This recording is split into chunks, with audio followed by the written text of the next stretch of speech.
हरे कृष्ण। श्रीमद् भागवतम चतुर्थ स्कंद 16, 17, 18, 19वां अध्याय।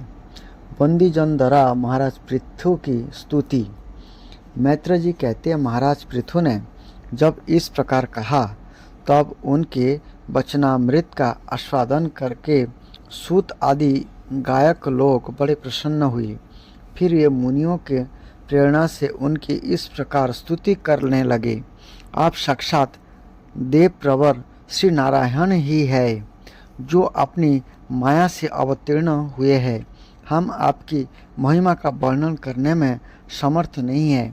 आपने जन्म तो राजा बैन के मृतक शरीर से लिया है, किंतु आपके पौरुषों का वर्णन करने में साक्षात ब्रह्मा आदि बुद्धि भी चकरा जाती है। तथापि आपके कथामृत के आस्वादन में आदर बुद्धि रखकर मुनियों के उपदेश के अनुसार उन्हीं की प्रेरणा से हम आपके परम प्रशंसनीय कर्मों का कुछ विस्तार करना चाहते हैं। आप साक्षात श्री हरि के कला अवतार है और आपकी कीर्ति बड़ी उदार है। ये धर्मधारियों में श्रेष्ठ महाराज पृथु लोक को धर्म में प्रवृत्त करके धर्म मर्यादा की रक्षा करेंगे तथा उसके बीच विरोधियों को दंड देंगे। ये अकेले ही समय समय पर प्रजा के पालन पोषण और अनुरंजन आदि कार्य के अनुसार अपने शरीर में भिन्न भिन्न लोकपालों की मूर्ति को धारण करेंगे तथा यज्ञ आदि के प्रचार द्वारा स्वर्गलोक और वृष्टि की व्यवस्था द्वारा भूलोक दोनों का ही हित साधन करेंगे। ये सूर्य के समान अलौकिक महामन्वित प्रतापवान और समदर्शी होंगे।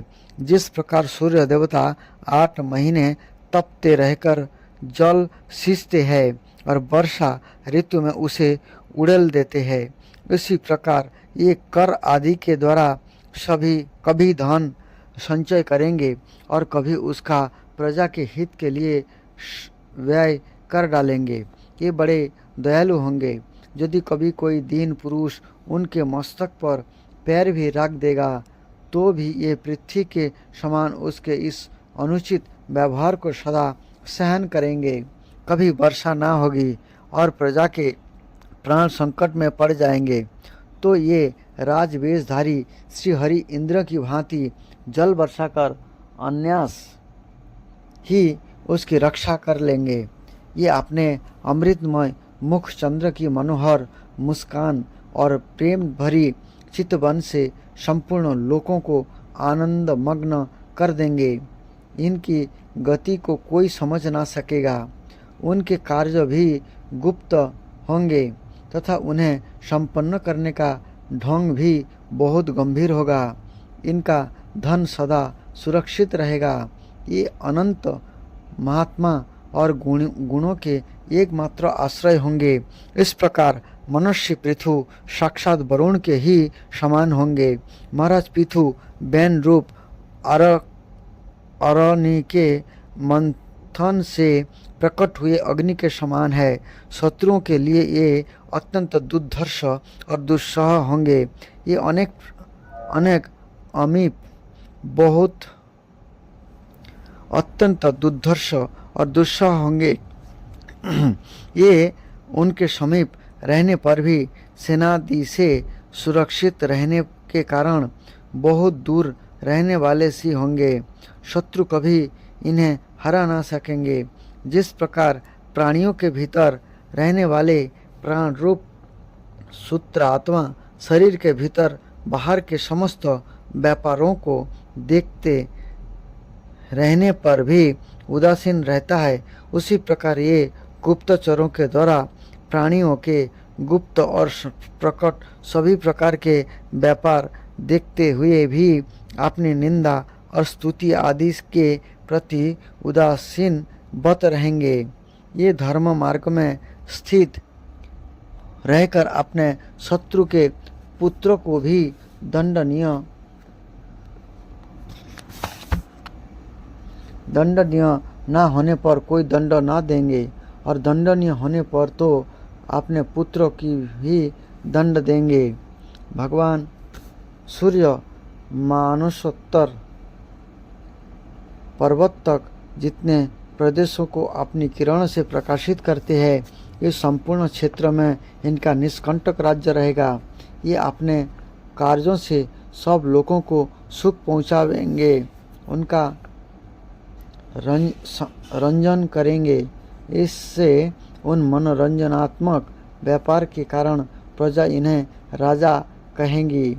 ये बड़े दृढ़ संकल्प, सत्य प्रतिज्ञ, ब्राह्मण भक्त, वृद्धों की सेवा करने वाले, शरणागत वत्सल, सब प्राणियों को मान देने वाले और दोनों पर दीनों पर दया करने वाले होंगे।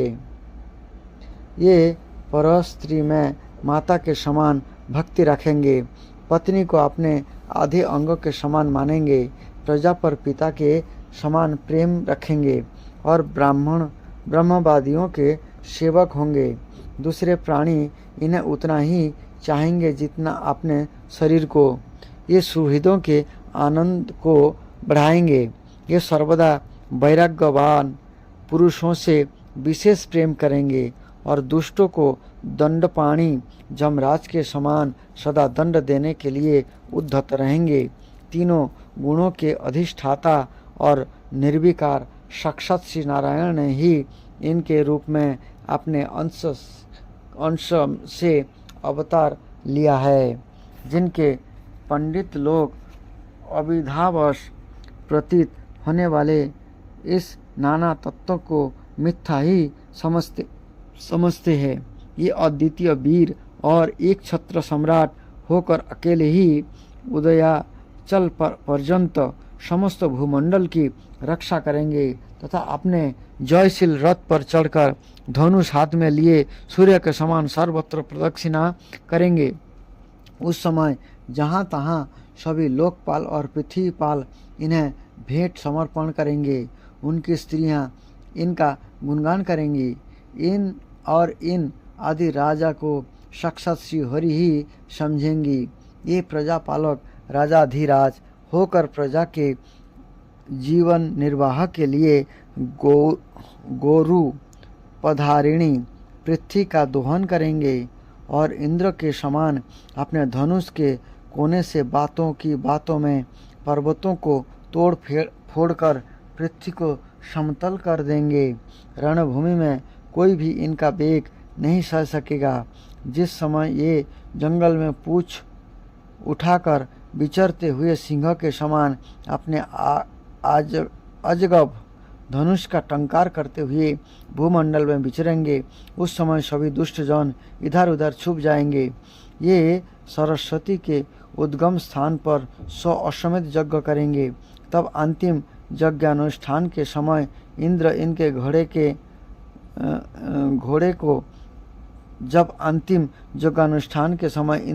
घोड़े को हर कर ले जाएंगे। अपने महल के बीचों बीच में इनकी एक बार भगवान सनत कुमार से भेंट होगी। अकेले उनकी भक्तिपूर्वक सेवा करके ये सब निर्मल ज्ञान को प्राप्त करेंगे, जिससे परब्रह्म की प्राप्ति होती है। इस प्रकार जब इनके पराक्रम जनता के सामने आ जाएंगे, तब ये पराक्रमी महाराज जहाँ तहाँ अपने चरित्र की ही चर्चा सुनेंगे। इनकी आज्ञा का विरोध कोई भी न कर सकेगा तथा ये सारी दिशाओं की जीत कर और अपने तेज से प्रजा के क्लेश रूप कांटों को निकालकर संपूर्ण भूमंडल के शासक होंगे। इस समय देवता और असुर भी इनके विपुल प्रभाव का वर्णन करेंगे। 17वां अध्याय। महाराज पृथु का पृथ्वी पर कुपित होना और पृथ्वी के द्वारा उनकी स्तुति करना। श्री मैत्र जी कहते हैं, इस प्रकार जब बंदी जन ने महाराज पृथु के गुण और कर्मों का बखान करके उनकी प्रशंसा की, तब उन्होंने भी उनकी बड़ाई करके तथा उन्हें मनचाही वस्तुएं देकर संतुष्ट किया।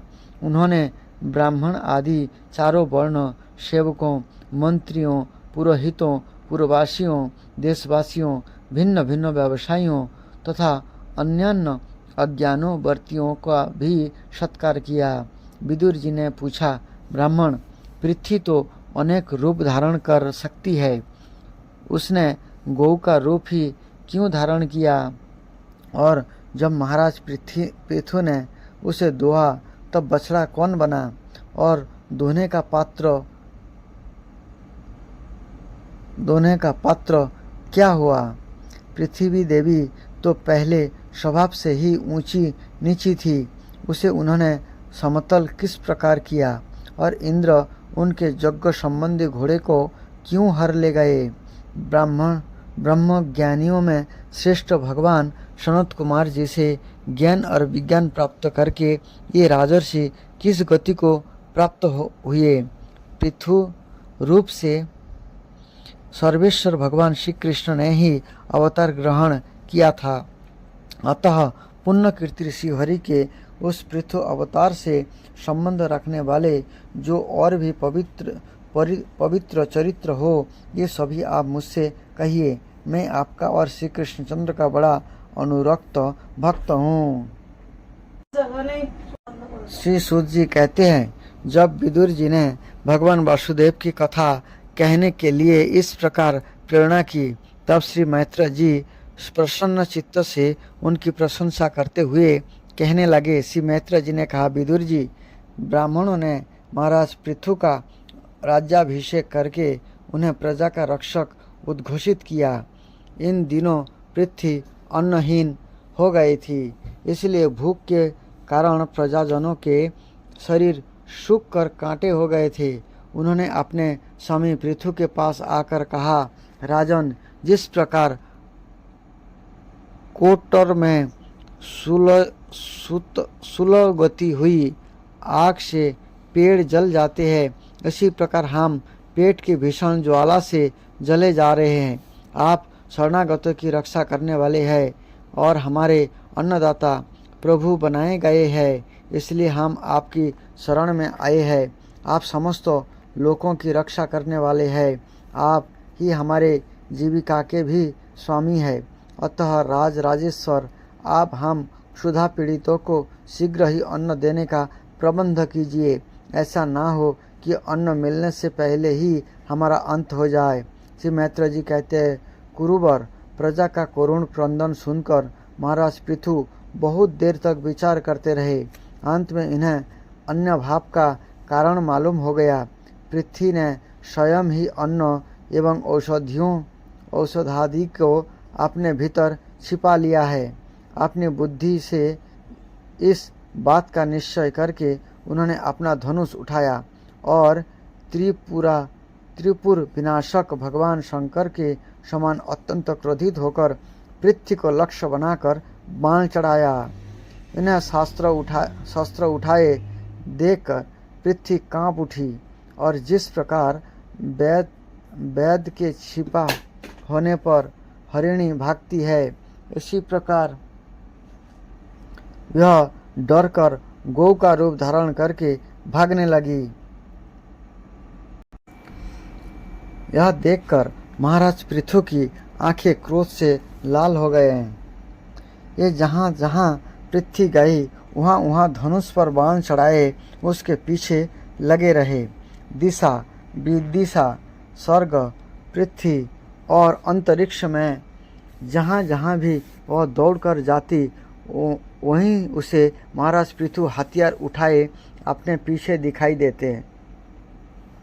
जिस प्रकार मनुष्य को मृत्यु से कोई नहीं बचा सकता, इसी प्रकार उसे त्रिलोक में बहन पुत्र पृथु से भयभीत होकर दुखित चित्त से पीछे की ओर लौटी और महाभाग पृथु जी से कहने लगी, धर्म के तत्व को जानने वाले शरणागत वत्सल राजन, आप तो सभी प्राणियों की रक्षा करने में तत्पर है और मेरी भी रक्षा कीजिए। मैं अत्यंत दीन और निरपराध हूँ। आप मुझे क्यों मारना चाहते हैं? इसके सिवा आप तो धर्मज्ञ माने जाते हैं, फिर मुझ स्त्री का वध आप कैसे कर सकेंगे? स्त्रियां कोई अपराध करे तो साधारण जीव भी उन पर हाथ नहीं उठाते, फिर आप जैसे करुणामय और दिन वत्सल तो ऐसा कर ही कैसे सकते हैं। मैं तो एक सुदृढ़ नौका के समान हूँ। सारा जगत मेरे ही आधार पर स्थित है।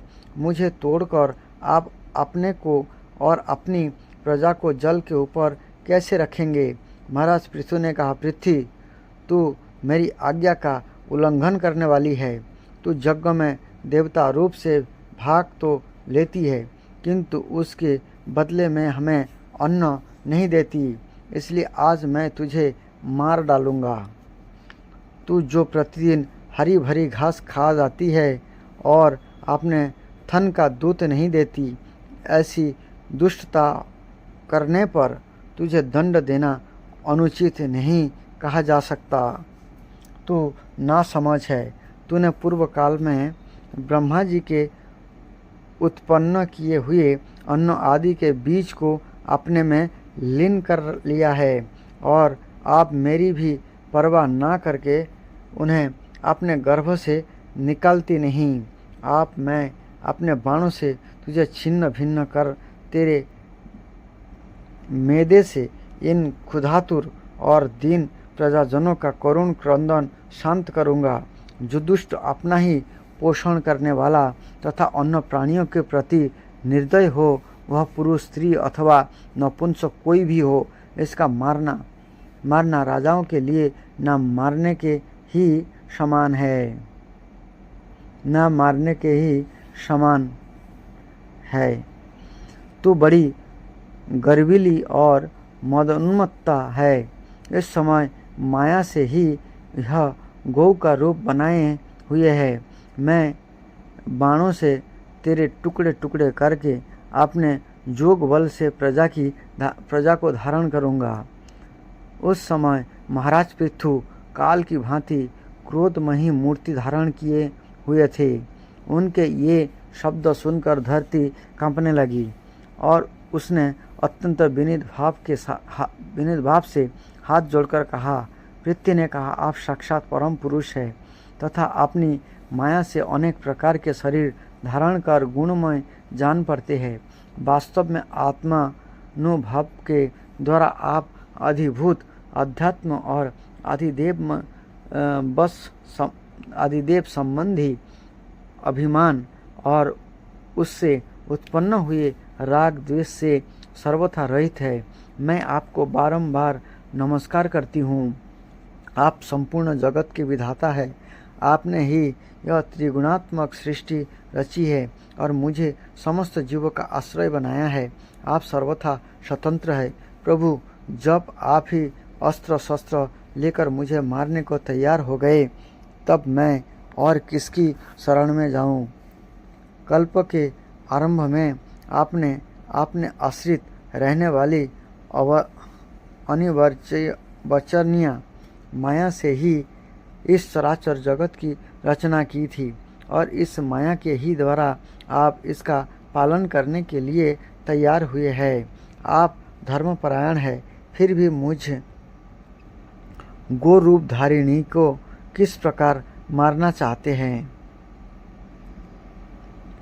आप एक होकर भी मायावश अनेक रूप जान पड़ते हैं तथा आपने स्वयं ब्रह्मा को रचकर उनसे विश्व की रचना करवाई है।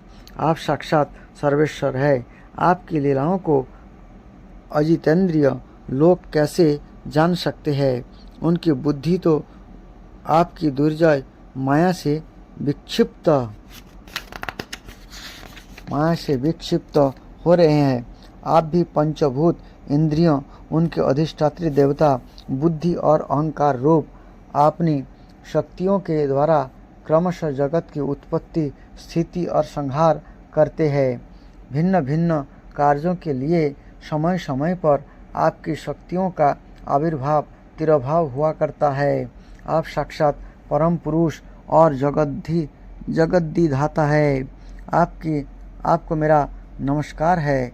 अजन्मा प्रभु, आप ही अपने रचे हुए भूत, इंद्रियों और अंतःकरण रूप जगत की स्थिति के लिए आदि वराह रूप होकर मुझे रसातल से जल के बाहर लाए थे और इस प्रकार एक बार तो मेरा उद्धार करके अपने धराधर नाम पाया था। आप वीर मूर्ति से जल के ऊपर नौका के समान स्थित मेरे ही आश्रय रहने वाली प्रजा की रक्षा करने के अभिप्राय से पहने पहने बाण चढ़ाकर दूत ना देने के अपराध में मुझे मारना चाहते हैं। इस त्रिगुणात्मक सृष्टि की रचना करने वाली आपकी माया से मेरे जैसे साधारण जीव के चित्त मोहग्रस्त हो रहा है। मुझ जैसे लोग तो आपके भक्ति की लीलाओं का भी आशय नहीं समझ सकते, फिर आपकी किसी क्रिया का उद्देश्य ना समझे तो इसमें आश्चर्य ही क्या है। अतः जो इंद्रियां संयम आदि द्वारा विरोचित यज्ञ का विस्तार करते हैं, ऐसे आपको आपके भक्तों को भी नमस्कार है। 18वां अध्याय पृथ्वी दोहन। श्री मैत्र जी कहते, विदुर जी, इस समय महाराज पृथु के होठ क्रोध से कांप रहे थे। उनकी इस प्रकार स्तुति कर पृथ्वी ने अपने हृदय को विचारपूर्वक समाहित किया और डरते डरते उनसे कहा, प्रभु आप अपना क्रोध शांत कीजिए और मैं जो प्रार्थना करती हूँ उसे ध्यान देकर सुनिए। बुद्धिमान पुरुष भ्रमर के समान सभी जगहों से सार ग्रहण कर लेते हैं। तत्वदर्शी मुनियों ने इस लोक और परलोक में मनुष्य का कल्याण करने के लिए कृषि, अग्निहोत्र आदि बहुत से उपाय निकाले और काम में लिए हैं। उन प्राचीन ऋषियों के बताए हुए उपायों का इस समय भी जो पुरुष श्रद्धापूर्वक भली भांति आचरण करता है, यह सुगमता से अभीष्ट फल प्राप्त कर लेता है। परंतु जो अज्ञानी पुरुष उनका अनादर करके अपने मनकल्पित उपायों का आश्रय लेता है, उसके सभी उपाय और प्रयत्न बार बार निष्फल होते रहते हैं। राजन, पूर्व काल में ब्रह्मा जी ने जिन धान्य आदि को उत्पन्न किया था, मैंने देखा कि जम नियम आदि व्रतों का पालन न करने वाले दुराचारी लोग ही उन्हें खाए जा रहे हैं। लोक रक्षक आप राजा लोगों ने मेरा पालन और आदर करना छोड़ दिया, इसलिए सब लोग चोरों के समान हो गए हैं। इसी से यज्ञ के लिए औषधियों को मैंने अपने में छिपा लिया। अब अधिक समय हो जाने से अवश्य ही ये धान्य मेरे उदर में जीर्ण हो गए हैं। आप इन्हें पूर्वचर्या के बतलाए हुए उपाय से निकाल लीजिए।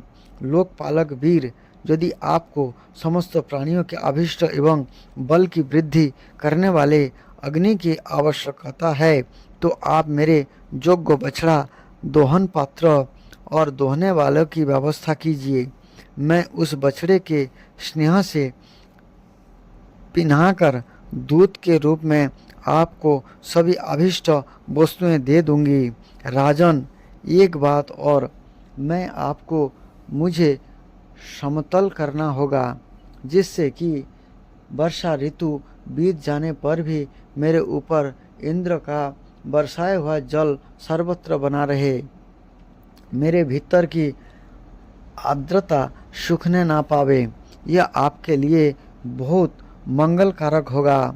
पृथ्वी के कहे हुए ये प्रिय और हितकारी वचन स्वीकार कर महाराज पृथु ने स्वयंभू मनु को बछड़ा बना अपने हाथों में ही समस्त धान्य को दोह लिया। पृथ्वी के समान अन्य विज्ञ जन भी सब जगह से सार ग्रहण कर लेते हैं, अतः उन्होंने भी पृथु जी के द्वारा बस में की हुई वसुंधरा से अपनी अपनी आविष्ट वस्तुएं दो ली। ऋषियों ने बृहस्पति जी को बछड़ा बनाकर इंद्रियों, वाणी, मन और स्तोत्र रूप पात्र में पृथ्वी देवी से वेद रूप पवित्र दूत दोहा। देवताओं ने इंद्र को बछड़े के रूप में कल्पना कर सुवर्णमय पात्र में अमृत, वीर्य अर्थात मनोबल, ओज इंद्रियों बल और शारीरिक बल रूप दूध दोहा। दैत्य और दानवों ने असुर श्रेष्ठ प्रहलाद को वत्स बनाकर अथवा बछड़ा बनाकर लोहे के पात्र में मदिरा और आशप अर्थात ताड़ी आदि रूप दूध दोहा गंधर्व और अप्सराओं ने विश्वावसु की बछड़ा बनाकर कमल रूप पात्र में सुगंधित माधुर्य और सौंदर्य रूप दूध दोहा श्रद्धा के अधिष्ठाता महाभाग पितृगण ने आर्जमा नामक पितृ सर को वत्स बनाया तथा मिट्टी के कच्चे पात्र में श्रद्धापूर्वक कव्य अर्थात पितरों को अर्पित करने किया जाने वाला अन्न रूप दूध दोहा। फिर कपिल देव जी को बछड़ा बनाकर आकाश रूप पात्र में सिद्धों ने अणिमा आदि अष्टसिद्धि तथा विधाधरों ने आकाश गमन आदि विधा की दुहा किम पुरुष आदि अन्य मायावियों ने मय दानव को बछड़ा बनवाया और अंतर्ध्यान होना विचित्र रूप धारण कर लेना आदि संकल्पमयी माया को दुग्ध रूप से दुआ। इसी प्रकार यक्ष राक्षस तथा भूत पिशाच आदि मांसाहारियों ने भूतनाथ रुद्र को बछड़ा बनाकर कपाल रूप पात्र में रुधिरास बरूप दूध दोहा।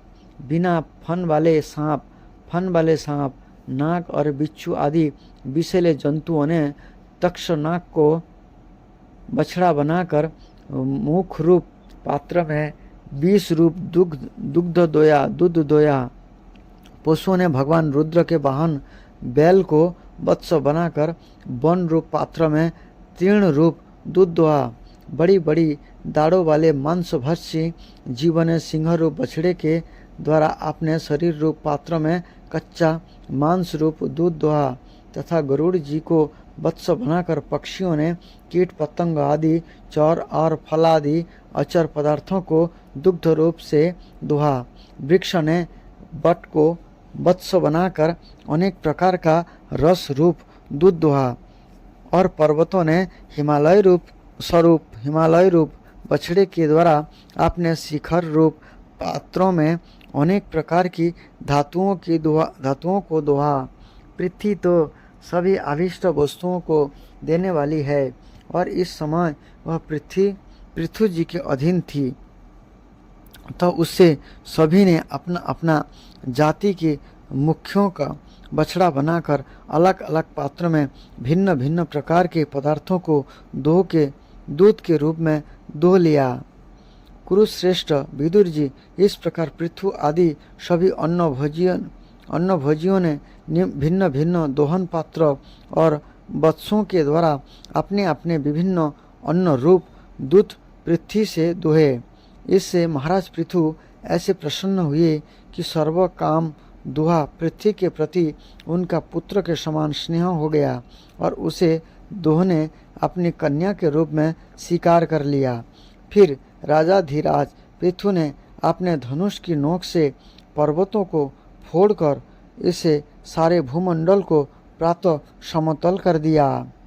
ये पिता के समान अपनी प्रजा के पालन पोषण की व्यवस्था में लगे हुए थे। इन्होंने इस समतल भूमि में प्रजा वर्ग के लिए जहाँ तहाँ यथायोग्य निवास स्थानों का विभाग किया। अनेकों गांवों, कस्बे, नगर, दुर्ग,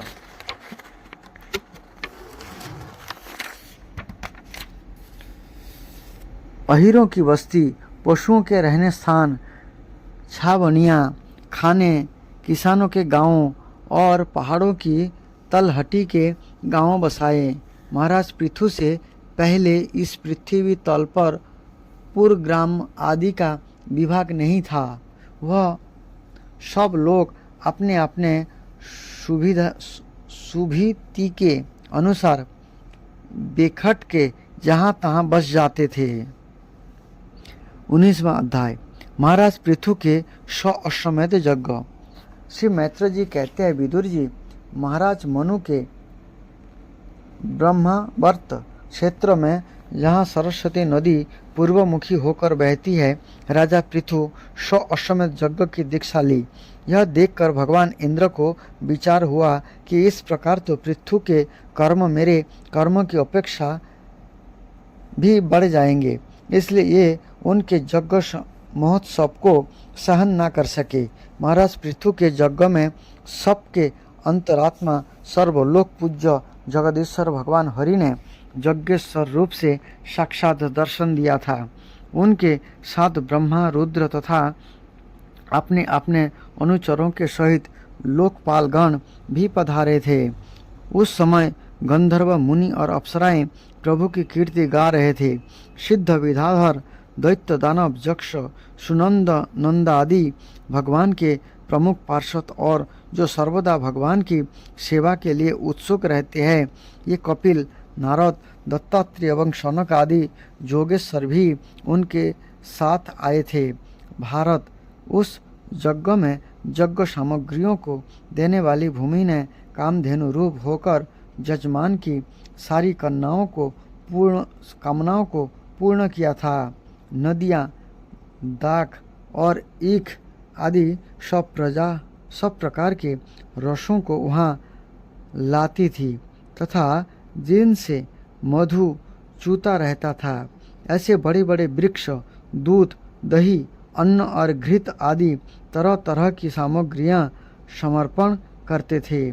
समुद्र बहुत सी रत्नों राशियाँ, पर्वत, भक्ष्य, भोज्य, चौष्य और लौह, 4 प्रकार के अन्न तथा लोकपाल के सहित संपूर्ण लोक तरह तरह के उपहार उन्हें समर्पण करते थे।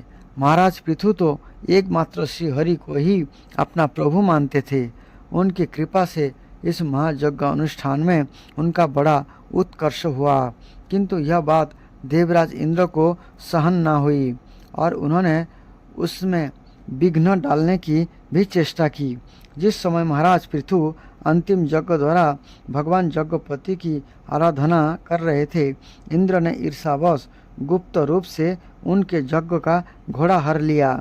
इंद्र ने अपनी रक्षा के लिए कवच रूप से पाखंड वेश धारण कर लिया था, जो अधर्म में धर्मों का भ्रम उत्पन्न करने वाला है, जिसका आश्रय लेकर पापी पुरुष भी धर्मात्मा सा जान पड़ता है। इस वेश में ये घोड़े को लिए बड़ी शीघ्रता से आकाश मार्ग से जा रहे थे कि उन पर भगवान अत्रि की दृष्टि पड़ गई। उनके कहने से महाराज पृथु का महारथी पुत्र इंद्र को मारने के लिए उनके पीछे दौड़ा और बड़े क्रोध से बोला, अरे खड़ा रह, खड़ा रह। इंद्र सिर पर जटाजुट और शरीर में भस्म धारण किए हुए थे। उनका ऐसा वेश देखकर पृथु कुमार ने इन्हें मूर्तिमान धर्म समझा, इसलिए उन पर बाण नहीं छोड़ा। जब वह इंद्र पर वार किए बिना ही लौट आया, तब महर्षि अत्रि ने पुनः उसे इंद्र को मारने के लिए आज्ञा दी। वत्स, इस देवता अधम इंद्र ने तुम्हारे यज्ञ में विघ्न डाला है, तुम इसे मार डालो। अत्रि मुनि के इस प्रकार उत्साहित करने पर पृथु कुमार क्रोध में भर गया। इंद्र बड़ी तेजी से आकाश में जा रहे थे। उनके पीछे वह इस प्रकार दौड़ा जैसे रावण के पीछे जटायु। स्वर्गपति इंद्र उसे पीछे आते देखकर उस बेश और घोड़े को छोड़कर वहीं अंतर्धान हो गए और वह वीर अपना यज्ञ पशु लेकर पिता की यज्ञशाला में लौट आया। शक्तिशाली विदुर जी इस अद्भुत पराक्रम को देखकर महर्षियों ने उसका नाम विजिताश्व रखा। यज्ञ पशु को चशाल और सूर्य में और ऊप में यज्ञ पशु को चशाल और ऊप में बांध दिया गया था। शक्तिशाली इंद्र ने घोर अंधकार फैला दिया और उसी में छिप कर फिर उस घोड़े को उसकी सोने की जंजीर समेत ले गए। अत्रि मुनि ने फिर उन्हें आकाश में तेजी से जाते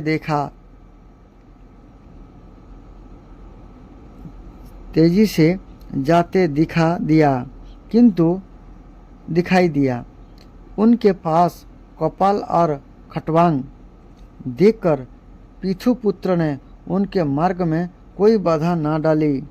तब अत्रि ने राजकुमार को फिर उकसाया और उसने गुस्से में भरकर इंद्र को लक्ष्य बनाकर अपना बाण चलाया। वह देखते ही देवराज उस बेश और घोड़े को छोड़कर वहीं अंतर्धान हो गए। वीर विजिताश्व अपना घोड़ा लाकर पिता की यज्ञशाला में लौट आया। तब से इंद्र के उस निंदित वेश को मंद बुद्धि पुरुषों ने ग्रहण कर लिया। इंद्र ने अश्वहरण की इच्छा से जो जो रूप धारण किए थे, ये पाप के खंड होने के कारण पाखंड कहलाए। यहाँ खंड शब्द चिन्ह का वाचक है।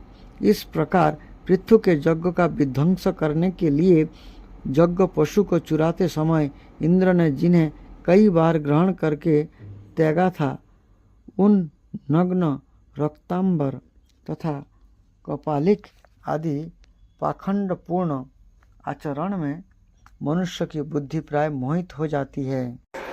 क्योंकि ये नास्तिक मत देखने में सुंदर है और बड़ी बड़ी युक्तियों से अपने पक्ष का समर्थन करते हैं, वास्तव में ये उपधर्म मात्र है। लोग भ्रमवश धर्म मानकर इनमें आसक्त हो जाते हैं। इंद्र की इस कुचाल का पता लगाने पर परम पराक्रमी महाराज पृथु को बड़ा क्रोध हुआ। उन्होंने अपना धनुष उठाकर उस पर बाण चढ़ाया। उस समय क्रोध बस के कारण उनकी ओर देखा नहीं जाता था। जब ऋतध्वज ने देखा कि असह्य पराक्रमी महाराज पृथु इंद्र का वध करने की तैयार है, तब उन्हें रोकते हुए कहा, राजन, आप तो बड़े बुद्धिमान हैं। यज्ञ दीक्षा ले लेने पर शास्त्र विहित यज्ञ पशु को छोड़कर और किसी का वध करना उचित नहीं है। इस यज्ञ कर्म में विघ्न डालने वाला आपका शत्रु इंद्र तो आपके सुजस से ही ईर्षावश निस्तेज हो रहा है। हम अमोघ आवाहन मंत्र द्वारा उसे वहीं बुला लेते हैं और बलात् अग्नि में हवन किए देते हैं। विदुर जी जजमान से इस प्रकार सलाह करके उसके जाजनों के क्रोधपूर्वक इंद्र का आह्वान किया। ये श्रुवा द्वारा आहुति डालना ही चाहते थे कि ब्रह्मा जी ने यहाँ आकर उन्हें रोक दिया। ये बोले, जाजकों, तुम्हें इंद्र का वध नहीं करना चाहिए। यह यज्ञ संगक इंद्र तो भगवान की ही मूर्ति है। तुम यज्ञ द्वारा जिन देवताओं की आराधना कर रहे हो, ये इंद्र के ही तो अंग है और उसे तुम यज्ञ द्वारा मारना चाहते हो। पृथु के इस यज्ञ अनुष्ठान में विघ्न डालने के लिए इंद्र जो पाखंड फैलाए है, यह धर्म का उच्छेदन करने वाला है। इस बात पर पुनः ध्यान दो। आप इससे अधिक विरोध मत करो, नहीं तो वह और भी पाखंड मार्गों का प्रचार करेगा।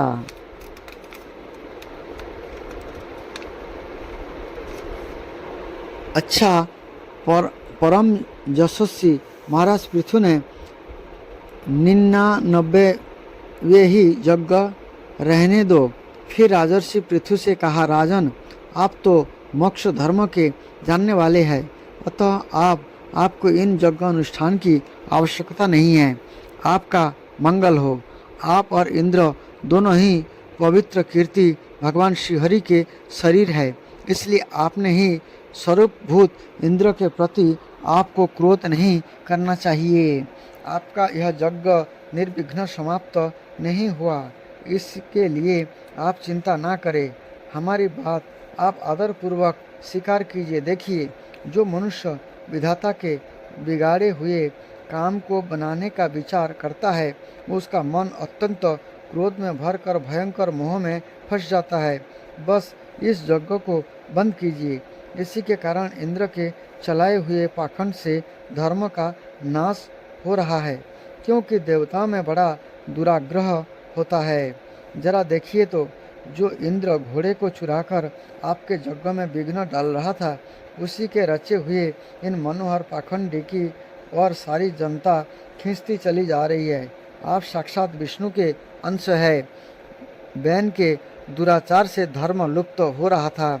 इस समयोचित धर्म की रक्षा के लिए ही आपने उसके शरीर से अवतार लिया है। अतः प्रजापालक पृथ्वी जी, आपने इस अवतार का उद्देश्य विचार कर आप भृगु आदि विश्व रचयिता मुनीश्वरों का संकल्प पूर्ण कीजिए। वह प्रचंड पाखंड पथ रूप इंद्र की माया अधर्म की जननी है, आप इसे नष्ट कर डालिए। श्री मैत्र जी कहते हैं, लोक गुरु भगवान ब्रह्मा जी के इस प्रकार समझाने पर प्रबल पराक्रमी महाराज पृथु ने यज्ञ का आग्रह छोड़ दिया और इंद्र के साथ प्रीतिपूर्वक संधि भी कर ली। इसके पश्चात जब यज्ञांत स्नान करके निवृत्त हुए, तब उनके यज्ञ से तृप्त हुए देवताओं ने उन्हें आविष्ट वर दिए। आदिराज पृथु ने अत्यंत श्रद्धापूर्वक ब्रह्मा जी को दक्षिणाएं दी तथा ब्राह्मणों ने उनके सत्कार से संतुष्ट होकर उन्हें अमोघ आशीर्वाद दिए। ये कहने लगे, महाबाहो, आपके बुलाने से जो पितर देवता ऋषि और मनुष्य आदि आए थे, उन सभी का आपने दान मान से खूब सत्कार किया। हरे कृष्ण।